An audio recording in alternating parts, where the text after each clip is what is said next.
If you build it, he will come.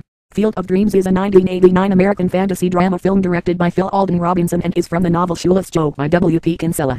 The film stars Kevin Costner, Amy Madigan, James Earl Jones, Ray Liotta, and Burt Lancaster in his final motion picture. Field of Dreams was nominated for 3 Academy Awards including Best Original Score, Best Adapted Screenplay and Best Picture. While walking in his cornfield, novice farmer Ray Kinsella hears a voice that whispers, "If you build it, he will come," and sees a baseball diamond.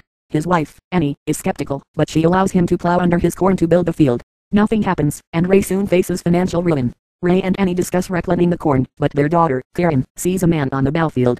Ray discovers that he is Shoeless Joe Jackson, a dead baseball player idolized by Ray's father. Thrilled to be able to play baseball again, Joe asks to bring others to play on the field. He later returns from the cornfield with the 7 other players banned in the 1919 Black Sox scandal. Ray's brother-in-law, Mark, cannot see the baseball players, and warns Ray that he will go bankrupt unless he replants his crops. While in the field, Ray hears the voice again, this time urging him to ease his pain.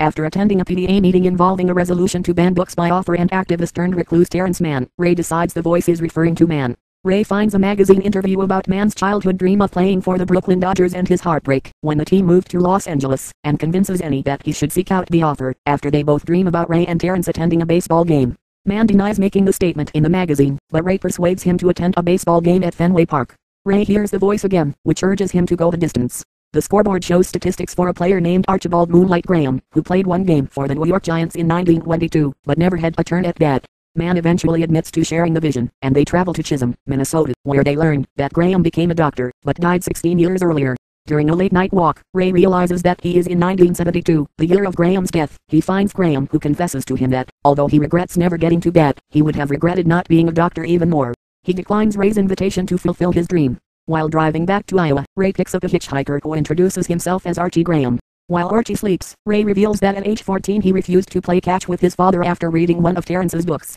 Terrence replies that he is tired of being blamed for stories like Ray's.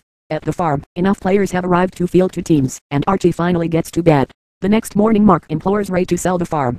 Karen says that they won't need to, because people will pay to watch the ball games. Terrence agrees that people will come to relieve their childhood innocence, and Ray refuses to sell. Frustrated, Mark scuffles with Ray, accidentally knocking Karen off the top of the bleachers. Archie runs to help and, stepping off the field, becomes the old Doc Graham. After he saves Karen from choking, Ray realizes that Graham cannot return to the field as a young man. After reassuring Ray that his true calling was medicine, the players shake his hand and he leaves. Suddenly able to see the players, Mark urges Ray not to sell the farm. After the game, Joe invites Terrence to enter the cornfield. Terrence accepts the offer and disappears into the cornfield, but Ray is angry at not being invited. Shoeless Joe rebukes his desire for a reward, then reminds him why he sacrificed so much, saying, "If you build it, he will come," and glances toward home plate. The catcher removes his mask and Ray recognizes his father as a young man. Ray introduces his father to Annie and Karen. As his father heads toward the cornfield, Ray asks his dad to play catch. As they begin to play, hundreds of cars can be seen approaching the field, fulfilling Karen and Terrence's prophecy that, if you build it, he will come.